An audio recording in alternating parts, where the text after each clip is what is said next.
Hi guys, welcome back to Learn with Vaishali. Today I am going to talk about at the market. आज आपण मार्केटमध्ये गेल्याच्या नंतर कशा प्रकारे आपण बोलतो किंवा कसं आपण ते सेंटेन्स तयार केले पाहिजे.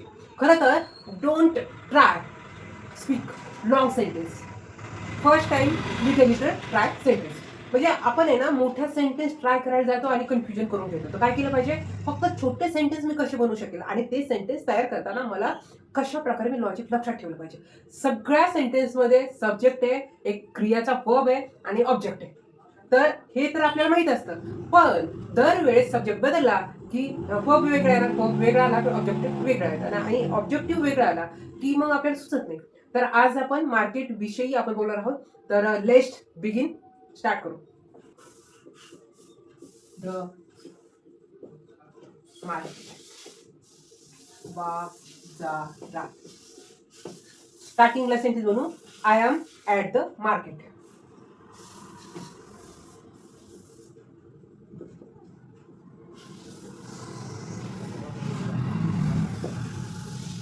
मी ॲट द मार्केट. ते मार्केट खूप मोठं आहे.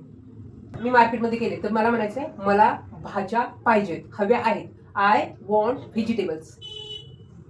I want vegetables.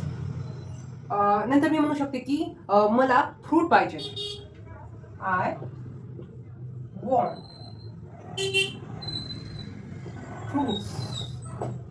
मला टॅमॅटो दाखवा, तर show me the tomato.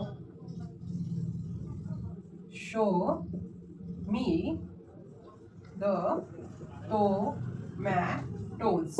Yes, tomatoes. मी मार्केटमध्ये आहे आणि ते मार्केट खूप मोठं आहे. मला व्हेजिटेबल्स पाहिजे, मला फ्रूट पाहिजेच आणि मी तिथे गेल्यावर त्या शॉपकीपरला म्हणते की मला टॅमॅटो दाखवा. त्याच्यानंतर म्हणायचं की हे टॅमॅटो फ्रेश आहेत. These are fresh tomatoes. These are fresh tomatoes. These are fresh tomato. आता मला म्हणायचं की मला 1 किलो द्या. Give me 1 kilo. Give me 1 kilos. 1 kilos. मी त्यामुळे हे कसे किलो आहेत. How much is this. How much is this. हे टॅमॅटो कसे किलो आहे. मला हे टॅमॅटो दाखवा आणि हे हाऊ मच इज दिस हे कसे. तुमच्याकडे फ्रेश कांदे आहेत का. Do you have fresh. ओ मी. तुमच्याकडे फ्रेश कांदे आहेत का, मला असं आवर्जून विचारायचं. त्याच्यानंतर मला सांगायचंय मला बटाटे पाहिजेत. I need potatoes. I need potatoes. I need potato. मला बटाट्याची. मला तिथे ऍपल दिसतात. मी म्हणते की I like this apples. I like this apples. ते फ्रेश दिसत आहे. They look fresh.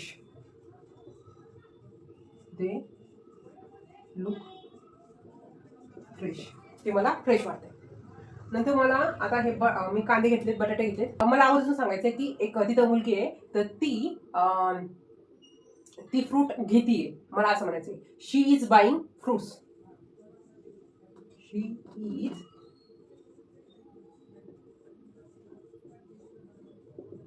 फ्रुट्स. आता मी शॉपमध्ये गर्दी खूप आहे. मार्केटमध्ये शॉप आहे ना, तिथं गर्दी खूप आहे. This shop is crowded. This shop is red. तिथे खूप गर्दी आहे. की माझ्याकडे पुरेसे पैसे आहेत. I have enough money. I have enough money. चला घरी जाऊया. Let's go home. Let's go. त्याच्यानंतर काय काय पाहतो, कसं विचारतो, त्याच्याविषयी आज आपण खूप छानपैकी छोटे छोटे सेंटेन्स ट्राय केले. तर मी आवर्जून गिव मी 1 किलो, मला देता का 1 किलो. तर नंतर सांगायचे हाऊ मच इज दिस, हे किती किलो आहे, कसं किलो आहे असं सांगायचं. बरं do you have fresh onions, तुमच्याकडे ताजे कांदे आहेत का. नंतर आय नीड पॅटेटोज, मला बटाट्याची गरज आहे. आय लाईक दिस ॲपल्स, मला ॲपल पण आवडत आहेत. दे लुक फ्रेश, ते मला फ्रेश दिसत आहेत, वाटत आहेत. शी इज बाईंग फ्रुट्स, तिथं एक लेडीज आहे तर ती खरेदी करत आहे फ्रुट्स. तर दिस शॉप इज क्राऊडेड, इथं गर्दी खूप आहे, या शॉपमध्ये गर्दी खूप आहे. आणि आय हॅव इनफ मनी, माझ्याकडे थोडेच पैसे आहेत. आणि लेट्स गो होम, मी आता चला घरी जाऊया. तर अशा प्रकारे आपण छोटे छोटे सेंटेन्स ट्राय केले आणि खूप छान जो मार्केटमधला सिनारिओ आहे त्याच्याविषयी आज आपण बोललो आहोत. तर आजचा व्हिडिओ तुम्हाला कसा वाटला तो नक्कीच कमेंट बॉक्समध्ये सांगा. आणि वेळात वेळ काढून तुम्ही व्हिडिओ पाहिला त्याच्याबद्दल खूप सारे मनापासून आभार, धन्यवाद, थँक्यू. तर जर नवीन असाल तर चॅनलला सबस्क्राईब करा, कारण आपण छोट्या छोट्या सेंटेन्सपासून इंग्लिश बोलण्यासाठी स्वतःला ट्राय करणार आहोत. आणि व्हिडिओ पाहिला त्याच्याबद्दल खूप सारे मनापासून आभार आणि आवर्जून लाईक करा. तर भेटू, see you next video, bye.